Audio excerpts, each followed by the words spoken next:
Okay, welcome back, calculus students. Today we are going over limits, continuity, and differentiability, and how they interact with each other within calculus. We can say as a colloquial rule to start off that continuity can be seen when a graph has no removable, infinite, jump, or oscillating discontinuities. And so what that would look like here would be this here would be removable. This is going to be an infinite with the one that I'm drawing right now. This is a jump discontinuity, and this is an oscillating one. And it's important to note that these aren't exactly what they're always going to look like, but these are just some good examples.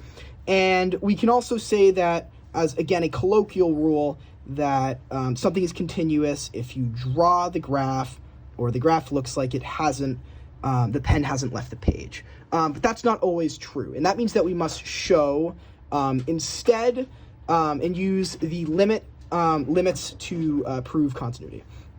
And we can do that by saying limit as x approaches a of f of x must equal f of a, and f of a must be defined. So those are the two rules we need for something to be continuous. This is our two-step algorithm we're going to use. So let's give an example here, shall we? We must prove that lim of x as it approaches -1 from the left. Here's the function attributed to it right here, and then it's equal to lim as x approaches -1 from the right. And this would be x to the third minus x plus 3. And if we do the math here, we're going to plug this in. F minus 1 is going to be equal to -1 to the third minus a -1 in these parentheses here plus 3. And if we do this math, this is going to be equal to 3. And so we can verify that indeed lim as x approaches -1 from the left and the right are both going to equal 3. And so we know that this function is continuous. And so we can also give an example with a discontinuous function. And so we'll give an example here as f of x equals, let's say, x to 2 over x to 2, 4. So x is not equal to 2. And at 1, we'll say this is continuous, so x is equal to 2. And so let's go ahead and you guys try that out, and I'm going to do it, and we'll see if we get the right answer here. Okay, so we had this problem encased in purple, where I wanted you to go ahead and solve it. And so we went ahead and solved it here, and we found that these two terms cancel. We plug in 2 for x, and that would equal lim as x approaches 2 is equal to 4. When in reality, f of 2 is equal to 1. So this would not be the case. 4 is not equal to 1. So then we can say that lim as x approaches 2 is not equal to 1 here. It's not equal to the same function as f of 2. And that would mean that the function is discontinuous if x equals 2. And that would look like this graph here. We can see we have a hole where x is at 2. Okay, and so how does this tie into differentiability?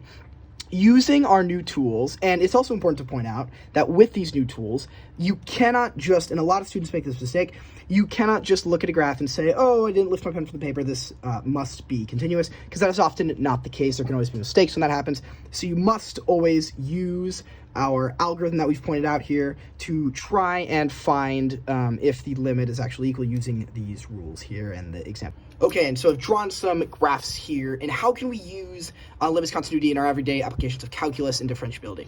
So using our new tools regarding limits and continuity, we can understand calculus concepts like the IVT. For example, this is a graph depicting the IVT, which states that you have 2 points connected along a continuous curve. There must be a point in between, keyword being continuous here. That curve must be continuous. Suppose f is a continuous function on a closed interval a and b, and you have to let m be any number between f of a and f of b. There must exist a number c within this domain of f of a and b such that f of c is equal to m, which would be any number between that. That is what the IVT states, for example. You also can use these rules of the MVT as well, as the first step in the MVT is that the function must be continuous and differentiable. And the relationship between differentiability and continuity is a little bit confusing. However, differentiable functions must be continuous in every point of its domain. However, the inverse of that does not hold, as continuous functions are not always differentiable.